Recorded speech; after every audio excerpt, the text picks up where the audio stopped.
প্রাচীন এক বনের গভীরে লুকানো ছিল পবিত্র নাগমণি, এক অপরিসীম ক্ষমতার রত্ন যা নাগবংশ দ্বারা সুরক্ষিত ছিল। এক ইচ্ছাধারী সাপের দল যারা নাগমণি রক্ষা করত, তাদের মধ্যে নাগেশ্বরী ছিল হিংস্র এবং সুন্দরী নাগিন, নাগমণির পরবর্তী রক্ষক। শত বছর আগে পূর্ণিমার উৎসবের রাতে সে আরিয়ানের প্রেমে পড়েছিল, এক দয়ালু রাজপুত্র যে তাকে শিকারীর হাত থেকে বাঁচিয়েছিল।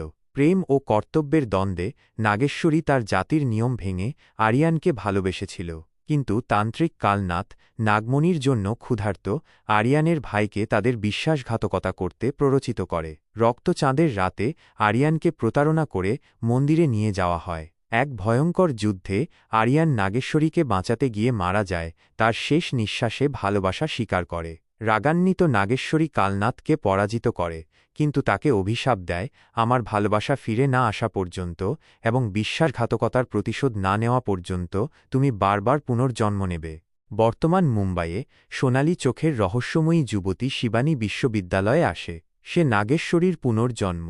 শিবানী স্বপ্ন দেখে এক মন্দির, রত্ন ও পরিচিত মুখ, রেয়ান, যে আরিয়ানের মতো দেখতে। অদ্ভুত ঘটনা ঘটতে থাকে, মানুষ রহস্যজনকভাবে মারা যায় যাদের বংশধররা বিশ্বাসঘাতকতার সাথে যুক্ত। কিছুদিন পরে শিবানীর ক্ষমতা ফিরে আসে, তার উদ্দেশ্যও। কিন্তু কালনাথও ফিরে এসেছে, যে কিনা এখন এক ধনী রত্ন ব্যবসায়ী। শিবানী কি রেয়ানের অতীত জাগিয়ে তুলবে? প্রেম কি ভাগ্যকে জয় করবে, নাকি অভিশাপ তাদের ধ্বংস করবে? কালনাথ কি নাগমণি জয় করতে পারবে? এই গল্পটি প্রাচীন প্রেম, বিশ্বাসঘাতকতা এবং পুনর্জন্মের এক জটিল জাল। দ্বিতীয় অংশটি দেখার জন্য আমার চ্যানেলটি সাবস্ক্রাইব করুন।